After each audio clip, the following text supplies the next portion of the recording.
Hello friends, Heidi here from Rain Country. God is good all the time, and I'm here today to talk about natural remedies for digestive issues. And we're talking mostly about the common issues such as nausea and bloating and gas and diarrhea and constipation. This is just going to be a general list for herbs, foods, and even things you can practice that can help with all these various things. Now, if you're wanting more information for something specific, like say just diarrhea or just nausea, then you can go deeper into research on these various things. And I will link in the description box down below to the video I did on how you can research such things for yourself to get you a head start. And one of the purposes of these list type videos I do is to be able to kind of light the fire to get you encouraged in knowing that there's helpful remedies out there that are natural,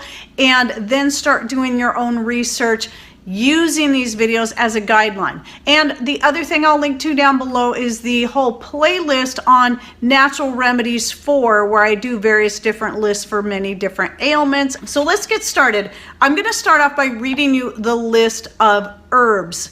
And right at the top of the list, you're going to find mint, in particular peppermint. Peppermint is excellent. It is the strongest one when it comes to your mints, at least what I've found, and also in helping with most digestive issues, especially with gas, pain, and nausea.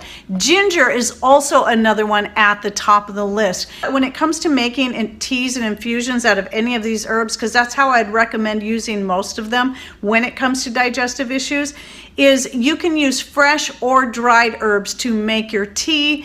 And I will also link down below to the playlist I have on various different herbal infusions. When I've got the herbs coming in fresh, I use them fresh. But not all herbs are best in teas, such as one of the ones on the list is Feverfew. Feverfew is excellent for gut health because it is a bitter. A lot of times you're going to find your bitters are very good for gut health, but to prolong the nasty taste by drinking it in a tea is not going to be preferable. I recommend in this case, if you have the herb coming in fresh, eat it fresh. That's what I do. If I ever have a stomach ache during the time of the year it's coming in fresh, I go out there and eat some Feverfew leaves. They're very bitter. It's a horrible flavor I do not like, but you get used to it after a while. Then the other option is you can tincture it, but in the case of digestive issues, you might want to consider making an extract that does not involve the use of alcohol. And I will link to my most recent extract related video where I talk about different solvents, both alcohol and alcohol-free versions, and how you can use them and so on. Continuing on, some other great herbs to help are cinnamon and cloves. Yarrow. Yarrow is a nice mild tasting herb and does very well in tea.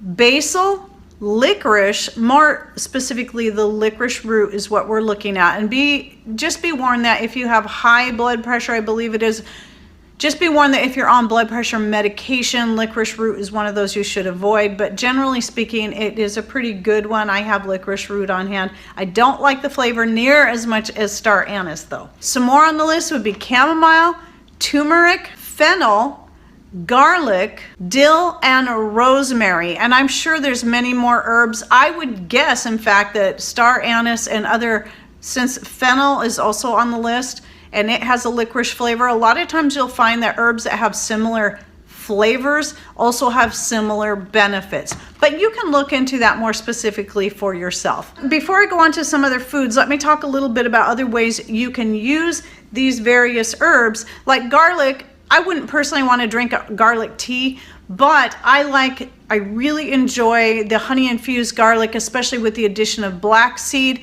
And if you're wanting to add some of these other herbs in there, you can do that. So I've done a honey infused garlic where I've used cloves and cinnamon, and that would be a good one to add the turmeric to. But you can also, if you don't like the flavor of a lot of these things, consider drying and powdering them up and then taking them in a capsule form if that's easier for you. And I will also link down below the video I did on capsules versus tablets, and I talk a little bit in there on how to make your own. Oh, and then one I didn't mention in the herbs, it is it is considered an herb, but I didn't mention it here is because it is aloe juice. So aloe juice is very bitter. It can have an awful flavor, but it can be very good for digestive health. Now let's go on to some specific foods or things that you can do to help. And one of those would be a lemon or lime or both infused water. So throw some lemon and lime slices into a jar of water and stick it in the refrigerator and let it infuse for 24 hours. Not only will it give you a good tasty water that can also help raise the alkalinity of your body, it's going to also help with your digestion that way too. Very incredibly low calorie as well. And then some other ones would be rice, figs, coconut water, bananas. When we're looking at rice and bananas, by the way, that's going to be more helpful if you're having issues with diarrhea.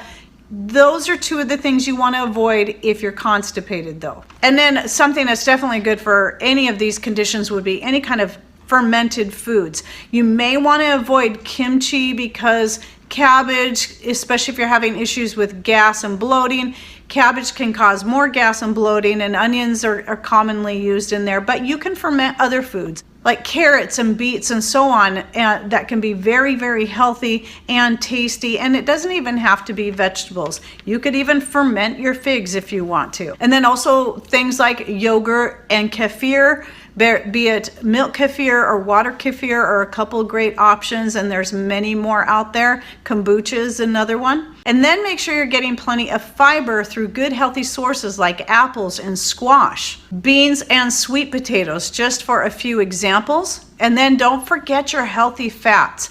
For a while there, we went through about a decade where we were afraid of healthy fats, but things like coconut oil and avocados and even cocoa butter can be very good for just all around health, and that includes your digestive health. And then some other things would be just getting plenty of exercise, plenty of sleep, and if you need to supplement, then consider adding zinc to your supplementation. I'm not a huge fan of taking a lot of supplements because I believe it's best to try to get as much as you can from your food, but I also know that there's some things we just either need more of to help with certain health conditions, or especially if you're looking at store-bought produce, even the most organic healthy ones may be grown in soil that's been heavily depleted of the nutrients needed to feed that produce. And then one more thing I wanted to bring up that you can do is consider intermittent fasting. Fasting to some degree can be beneficial to everyone, but is going to depend on who you are and how you do it. And so I find intermittent fasting to be very helpful for many health related things, and also is very good for helping to lose weight and keep the weight off.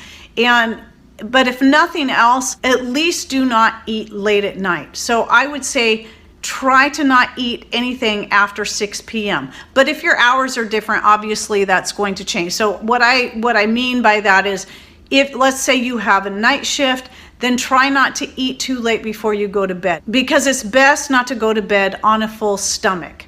And that's going to really help with your digestion to do that. I know that I always just feel better all around when I'm doing the intermittent fasting, which is most of the time, but I do kind of get derailed every so often and then have to get back into it. I will be talking about that in a separate video, as well as other types of diets that are out there.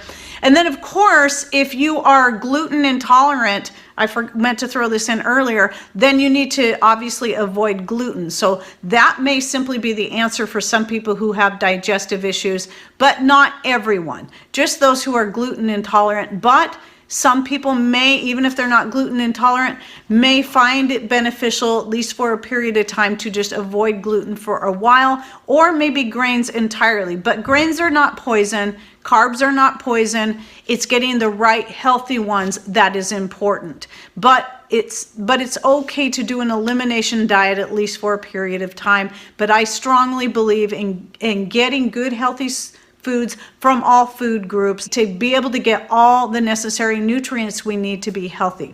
Okay, well, I hope you found this video helpful. And again, I know there's a lot more out there.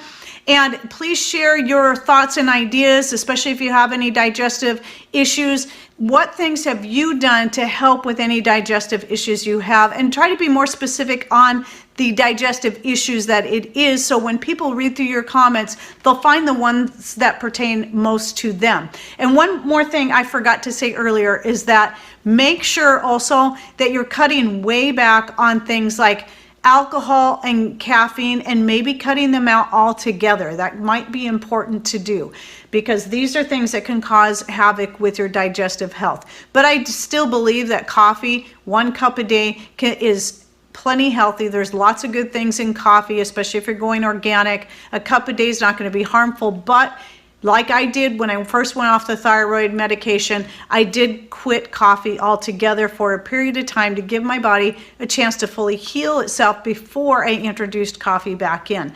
And in that time, I was doing the homemade jet fueled latte blend, which if you're interested in that, I'll go ahead and link to that down below. But you're going to want to tailor it to suit you, because I use a lot of red pepper in that, and it's hot. So anyway, I hope you enjoyed this video. Don't forget to share those things down below, and to open up that description box by clicking on either show more or that little gray triangle over here if you're on a smart device, to be able to see all the links and other information we have in there. All right, well, thanks for watching. Take care, and God bless.